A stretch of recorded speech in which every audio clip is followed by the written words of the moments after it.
Todd Hoffman again for helping the Cambridge Public Schools be more sustainable. Cambridge has been working hard towards becoming more sustainable, but I think there's more we could do as a city, and I'm going to present a few ideas we have to further that goal. We think that having at least one city council meeting every year devoted just to sustainability would help us as a city generate ideas and focus more on keeping Cambridge green. Another idea is to have a logo design, and we've talked a little bit about the idea of sustainability and how some people might not immediately understand what we're talking about or what the city's talking about. And that's part of what we're trying to do with the quilt, is to have more of a visual to go along with just the words. I remember in 7th and 8th grade how excited a lot of my friends and I got when we were designing t-shirts for the expo competition, which was the science program. I think it was MIT. And the kid who won got his design printed on t-shirts that all the 7th and 8th graders got.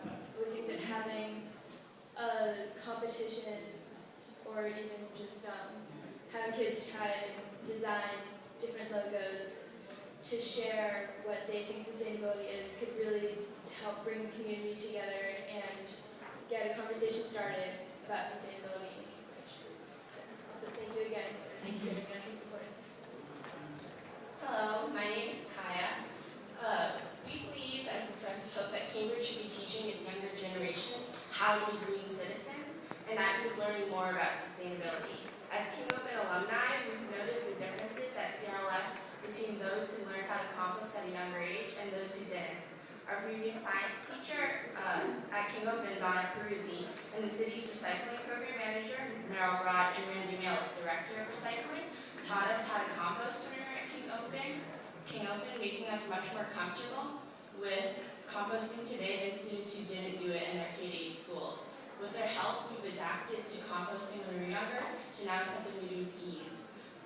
We think the older you get, the harder it is to change your habits, for example, composting your food waste, and just weaving sustainable activities into your daily life, which is why we think it's really important for young students like us to be learning how to be more sustainable at home, within their schools, and just in the city.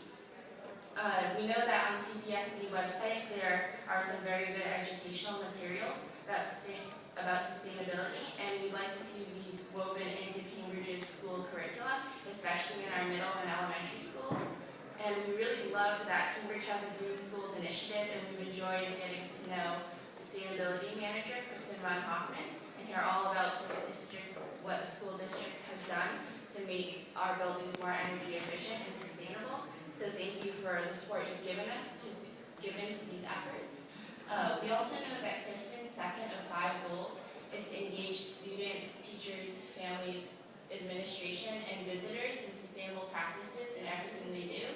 While some teachers are already helping students learn about environmental science and sustainability, it would be good if all the teachers throughout our Cambridge Public Schools were required to pass on some lessons about environmental science and sustainable practices to show students how to be good to the environment within their schools.